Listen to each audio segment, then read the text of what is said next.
नमस्कार, आपका स्वागत है फटाफट खबरों में। मैं हूं आपके साथ भावना रनौट। आज हम लेकर आए हैं उत्तराखंड के हर छोटे बड़े शहर की सबसे तेज और ताजा खबरें। तो चैनल को सब्सक्राइब कीजिए और वीडियो कहां से देख रहे हैं कमेंट बॉक्स में जरूर बताएं। उत्तराखंड सरकार अब महिलाओं को करेगी सशक्त। 33% आरक्षण के प्रस्ताव पर लगाई मुहर। उत्तराखंड की धामी सरकार महिलाओं को आर्थिक रूप से सशक्त करने के लिए कई बड़े कदम उठा रही है। इसी संबंध में उत्तराखंड सरकार ने एक ऐतिहासिक फैसला लिया है।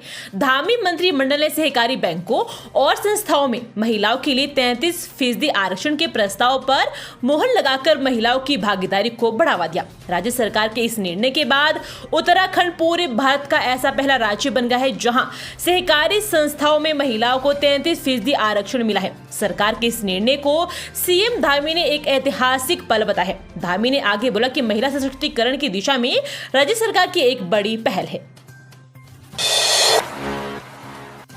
जुलाई और अगस्त में बंद रहेगी आदि कैलाश यात्रा। पर्यटक विभाग ने दिया बड़ा अपडेट। कुमाऊं मंडल विकास निगम की ओर से संचालित आदि कैलाश यात्रा का 26वां दल मंगलवार को आधार शिविर पहुंचेगा। ग्रीष्मकाल में चलने वाली यात्रा का समापन हो जाएगा।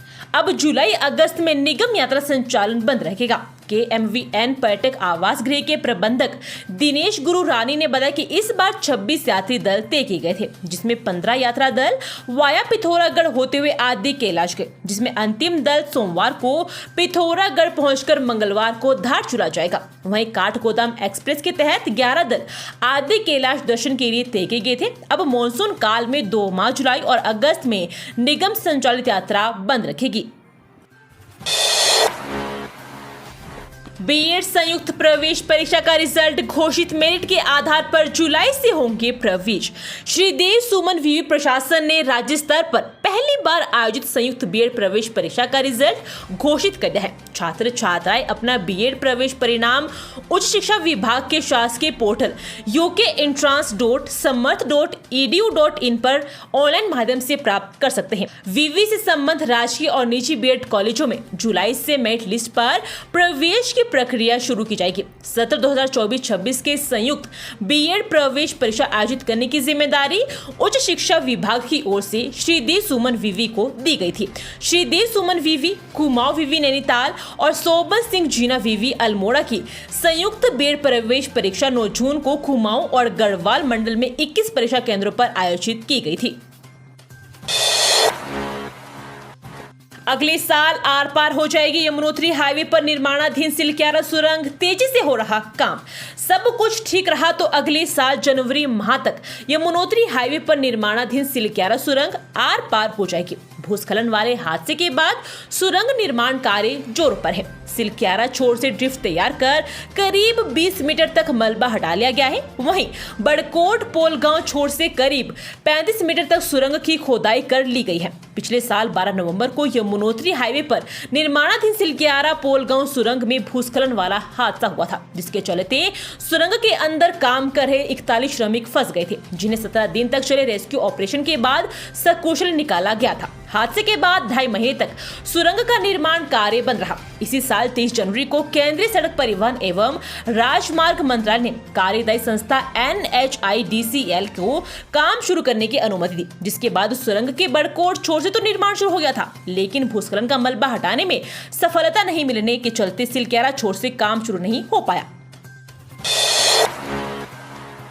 केदारनाथ धाम में 2 और यात्रियों की मौत। 160 पहुंची यात्रा में अब तक मृतकों की संख्या।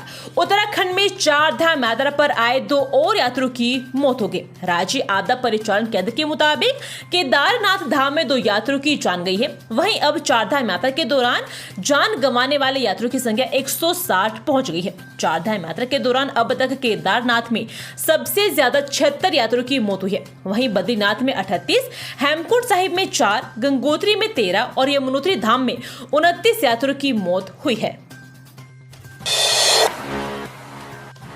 सीएम ने की पीएम मोदी से मुलाकात, तीसरी बार प्रधानमंत्री बनने पर दी बधाई, इन मामलों पर की चर्चा। सीएम धामी ने की पीएम मोदी से मुलाकात कर उन्हें तीसरी बार प्रधानमंत्री बनने पर बधाई दी। इस अवसर पर सीएम ने प्रधानमंत्री को महासू देवता मंदिर की प्रतिकृति, बद्रीनाथ धाम की प्रसाद सामग्री एवं शॉल भेंट की। मुलाकात के दौरान मुख्यमंत्री ने जोनसार बावर क्षेत्र में स्थित महासू देवता मंदिर क्षेत्र को मास्टर प्लान के तहत विकसित करने के लिए पीएम मोदी से चर्चा की। नगला इमरती में गुलदार की दहशत, करीब 12 बकरियों को मारा, कल भी एक महिला को बनाया था निवाला। रुड़की के नगला इमरती क्षेत्र में गुलदार की धमक से दहशत का माहौल है। गुलदार ने कल एक महिला को निवाला बनाया था, वहीं आज करीब 12 बकरियों को मार डाला। दोनों अलग अलग गुलदार बताए जा रहे हैं। घटना के बाद से ही वन विभाग की टीम गश्त में जुटी है। प्रदेश के 6,422 गांव का होगा डिजिटलाइजेशन। भारत नेट परियोजना के तहत कनेक्टिविटी से जुड़ेंगे गांव।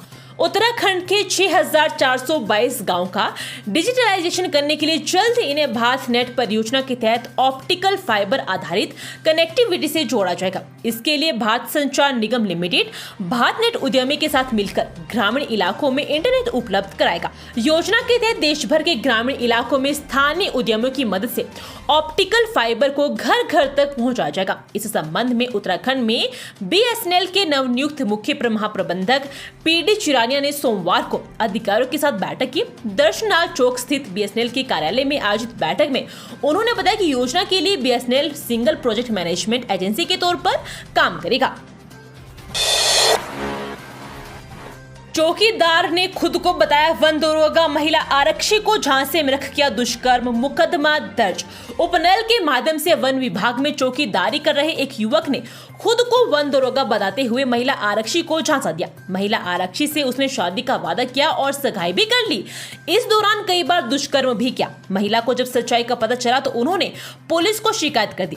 पुलिस ने मुकदमा दर्ज कर आरोपी को गिरफ्तार कर लिया है। घटना नेहरू कॉलोनी थाना क्षेत्र में हुई। वन विभाग ने बतौर आरक्षी तैनात महिला ने शिकायत की है। महिला के मुताबिक उसकी पहचान ललित बिष्ट उर्फ शुभम निवासी श्यामपुर राणा चौक प्रेमनगर से हुई थी। शुभम ने पीड़िता को बताया कि वो वन विभाग में दौरा गए, दोनों में दोस्ती हो गई। देहरादून में गजाधामी सरकार का बुलडोजर, आशियाना ढहते देख बच्चे बूढ़ों की निकली चीखें, भारी पुलिस बल रहा मौजूद। रिस्पना नदी के किनारे वर्ष 2016 के बाद किए गए अवैध निर्माण पर एमडीडीए की कार्रवाई काठ बंगला बस्ती से शुरू हो गई है। विरोध के बीच भारी पुलिस बल की मौजूदगी में एमडीडीए की टीम ने पहले दिन 26 अतिक्रमण ध्वस्त किए। रिवर फ्रंट डेवलपमेंट की भूमि पर रिस्पना किनारे को 250 अतिक्रमण पर कार्रवाई की जानी है। ध्वस्तीकरण शुरू होने से मरीन बस्तियों में हड़कंप मचा हुआ है। कई विपक्षी दलों ने भी कार्रवाई का विरोध करते हुए सड़क जाम करने का प्रयास किया, लेकिन पुलिस ने उन्हें खदेड़ कर कार्रवाई जारी रखी। आज भी काठ बंगला बस्ती में ही शेष हिस्से में कार्रवाई की जाएगी। Assistant commissioner GST Shashikant Dubey ले रहे थे रिश्वत, विजिलेंस की टीम ने रंगे हाथों पकड़ा। असिस्टेंट कमिश्नर जीएसटी दुबे को विजिलेंस की टीम ने रंगे हाथों पकड़ा। Assistant commissioner GST Shashikant Dubey को 75,000 की रिश्वत लेते हुए विजिलेंस की टीम ने पकड़ा है। राजपुर रोड पर 6 महीने खुले एक रेस्टोरेंट मालिक से शशिकांत दुबे ने रिश्वत मांगी थी। रेस्टोरेंट मालिक को आज 75,000 रुपए लेकर बुलाया था, तभी विजिलेंस की टीम ने दुबे को रंगे हाथ गिरफ्तार कर लिया। लक्ष्मी रोड स्थित ऑफिस से दुबे की गिरफ्तारी हुई, जबकि केनला रोड स्थित घर पर भी विजिलेंस ने छापा मारा। टिहरी में तेज रफ्तार का कहर, कार की चपेट में आने से 3 लोगों की दर्दनाक मौत। उत्तराखंड में टिहरी के बोराड़ी क्षेत्र में सोमवार शाम टहल रही एक महिला और उसकी 2 भतीजों की एक तेज रफ्तार कार की चपेट में आने से मौत होगी। पुलिस ने जानकारी दी। टिहरी के अपर पुलिस अधीक्षक JR जोशी ने बताया कि कार की चपेट में आकर 2 अन्य लोगों को भी चोटें आई है। उन्होंने बताया कि पुलिस ने आरोपी कार चालक को गिरफ्तार कर लिया है। उन्होंने बताया कि रीना नेगी 36 वर्षीय अपनी 2 भतीजों अग्रिमा नेगी 10 वर्षीय और अन्विता 7 वर्षीय के साथ पालिका कार्यालय रोड पर शाम 7 बजे के करीब टहल रही थी। तभी जाखनी धार के खंड विकास अधिकारी DP चमोली की तेज रफ्तार कार ने तीनों को कुचल दिया। ये थी आज की फटाफट खबरें। हम मिलेंगे अगले बुलेटिन में, तब तक के लिए धन्यवाद और जय हिंद।